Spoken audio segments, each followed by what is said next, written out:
Imagine this. More than half of small business owners never make it past the early years. Some start strong, then slowly collapse under pressure. Not because their idea was bad, not because they were not smart, but because they believed one dangerous lie. Being good at something means you will be good at building a business around it. This is where Lisa's story begins. Lisa made incredible handmade soaps. Her house smelled like a spa. Everyone around her kept saying, "You should start a business." So she did. She opened a small shop. At first, everything looked perfect. Customers loved her products, sales were coming in, and the dream felt real. But a few months later, everything changed. Orders piled up, employees kept leaving. Nothing was organized. She had no time to rest, no time to think. And the worst part? She started hating soap. This is exactly what Michael Gerber explains in the E-Myth Revisited. The myth is simple. If you are good at the work, you will be good at the business, but that is not true. Doing the work and building a business are two completely different games. You might be an amazing baker designer or technician, but the moment you start a business, your role changes. You are no longer just doing the work. Now you are managing people, solving problems, handling money, making decisions, and trying to grow something bigger than yourself. And that is where everything starts to break, because every business owner is actually playing three roles at once. First, the entrepreneur, the visionary,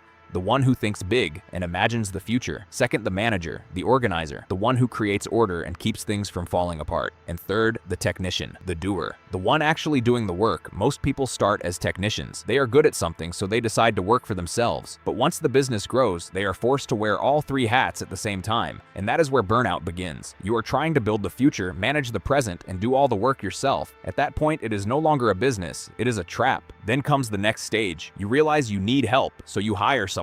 But now, instead of freedom, you have more stress. You are training, correcting, fixing mistakes because no one does it exactly like you, so you stay involved in everything. The business grows on the outside but stays fragile on the inside. And this is where most businesses either stall or fail, because they never make one critical shift from working harder to building systems. A real business is not built on effort alone. It is built on systems, not on one person doing everything perfectly, but on clear, repeatable processes that work every time, even without you. Think about McDonald's. It did not become massive because it had the best burger in the world. It became massive because it built a system for cooking, a system for hiring, a system for training, a system for consistency. So reliable that almost anyone can walk in, follow the steps, and deliver the same result. That is the difference between a job and a real business. If your business stops the moment you stop working, you do not own a business. You own a job. So how do you fix this? You start by getting everything out of your head and onto paper. Document every process step by step. How you take orders, how you respond to customers, how you deliver your product or service. Turn your work into a system like a recipe anyone can follow, then build structure around it. Checklists, templates, clear steps, repeatable workflows,